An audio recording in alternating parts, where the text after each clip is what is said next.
Hi friends, welcome to Geethu cooks. இன்றைக்கி நம்ம புதினா சாதம் செய்யலாங்க.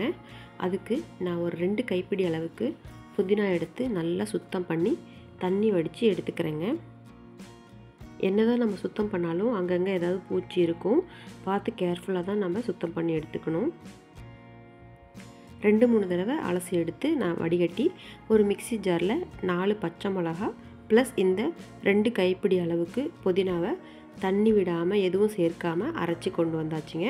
இது ஒரு தனி பவுலுக்கு மாற்றிட்டு தனியாக வச்சுக்கலாம். இப்போ ஒரு கடாயில் 4 ஸ்பூன் அளவுக்கு குக்கிங் ஆயில் விட்டுக்கலாங்க.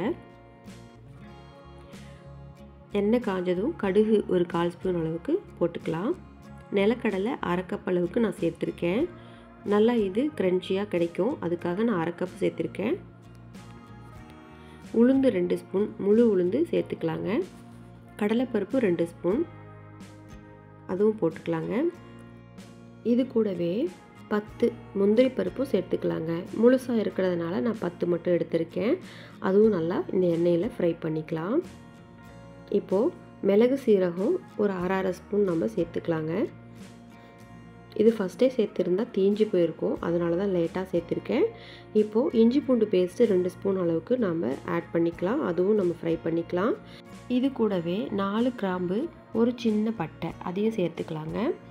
நறுக்கின தக்காளி ஒரு 2 சேர்த்துக்கலாம் மீடியம் சைஸில். எல்லாம் நல்லா வதங்கி வரட்டும். இப்போது அரைச்சி வச்சுருந்த புதினா பேஸ்ட்டையும் சேர்த்துக்கலாங்க. இதுவும் நல்லா எண்ணெயில் ஃப்ரை ஆகி எண்ணெய் பிரிஞ்சு வர அளவுக்கு வதக்கிக்கலாங்க. இதோட பச்சை வாசனையும் போயிடும்.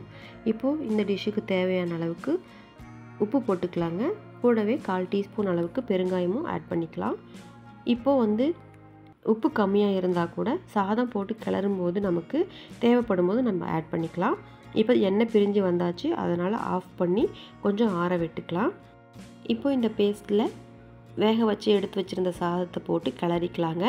உப்பு காரம் டேஸ்ட்டு பார்த்துக்கலாம், பத்தலைனா போட்டுக்கலாம். காரத்துக்கு பெப்பர் தூள் ஆட் பண்ணிக்கலாம். நான் இங்கே ஆட் பண்ணது எல்லாமே பர்ஃபெக்டாக இருந்துச்சு.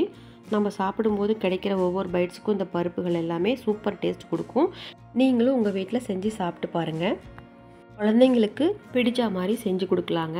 இந்த வீடியோ பிடிச்சிருந்தா லைக் பண்ணி ஷேர் பண்ணி சப்ஸ்கிரைப் பண்ணுங்கள். பெல் ஐக்கானையும் கிளிக் பண்ணி வச்சுக்கோங்க. நான் உங்களை அடுத்த வீடியோவில் மீட் பண்ணுறேன். புதுசாக பார்க்குறவங்களும் என்னோடய சேனலை சப்ஸ்கிரைப் பண்ணி சப்போர்ட் பண்ணுங்கள் friends. Thank you and take care.